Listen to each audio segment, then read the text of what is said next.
Bonjour, ici Adi, votre coach e-commerce. Alors dans ce tuto, on va parler de traduction par rapport à PrestaShop.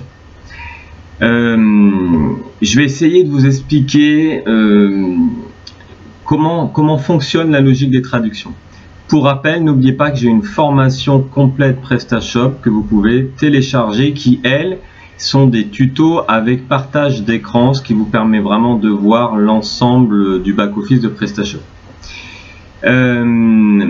Donc, les traductions de PrestaShop, ce qu'il faut comprendre. Chez PrestaShop, traduction, ça veut dire plusieurs choses. C'est pour ça que ça peut être ambigu pour certaines personnes. Traduction, c'est premièrement, quand on veut transformer son site en multilingue. Je veux mon site en français, en anglais, en italien. Ça, c'est de la traduction. Traduction, c'est aussi, sur mon site, j'ai par exemple le bouton ajout au panier. Sur toutes mes fiches produits, il y a bien marqué ajout au panier par défaut quand vous installez votre logiciel PrestaShop. Mais admettons que vous voulez changer cela. Vous voulez que ce bouton ne soit pas inscrit ajout au panier, mais je le veux. Voilà. Par exemple, vous voulez transformer le bouton ajout au panier en je le veux. Bon. Donc, ça fait partie des traductions. Eh bien, lorsque vous allez sur le back-office dans traduction, donc localisation, traduction de votre back-office, vous allez vous apercevoir que vous avez une page avec plusieurs propositions, plusieurs fonctionnalités.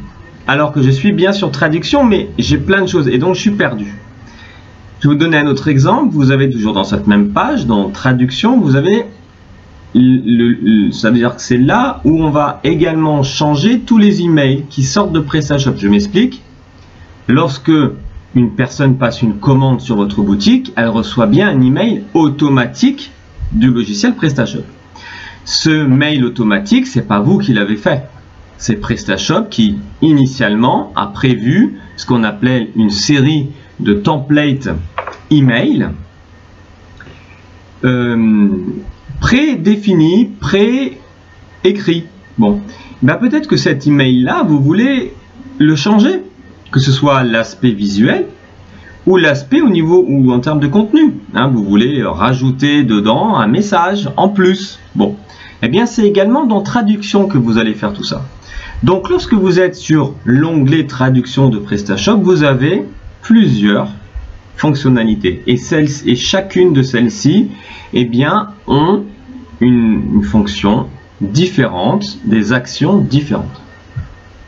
Ensuite, dans les templates, bien souvent, quand vous achetez des templates, ils sont bien souvent traduits en anglais. Pourquoi? Parce qu'ils ont été réalisés par des gens internationaux, des gens qui ne sont pas des gens français. Donc, ces graphistes, ces développeurs l'ont fait en anglais.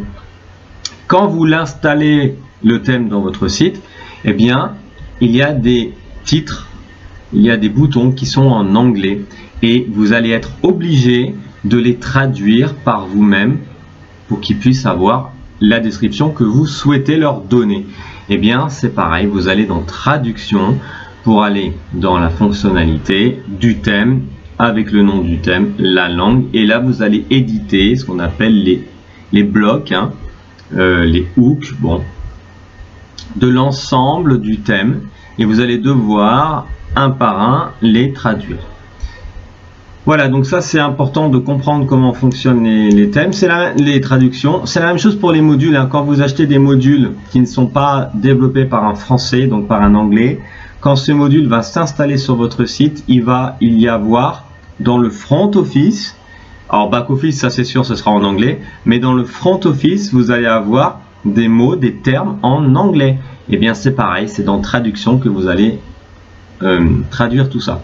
Donc, si en tout cas vous avez besoin d'aller plus loin là-dessus, vous pouvez tout simplement juste prendre un tuto sur la traduction où je fais un partage d'écran sur mon site. Vous avez un lien ci-dessous. Et puis, je vous dis à bientôt. N'hésitez pas aussi à faire des petits likes pour me remercier sur YouTube. Ça fait toujours plaisir et ça augmente ma popularité. Merci beaucoup et à bientôt pour un nouveau tuto.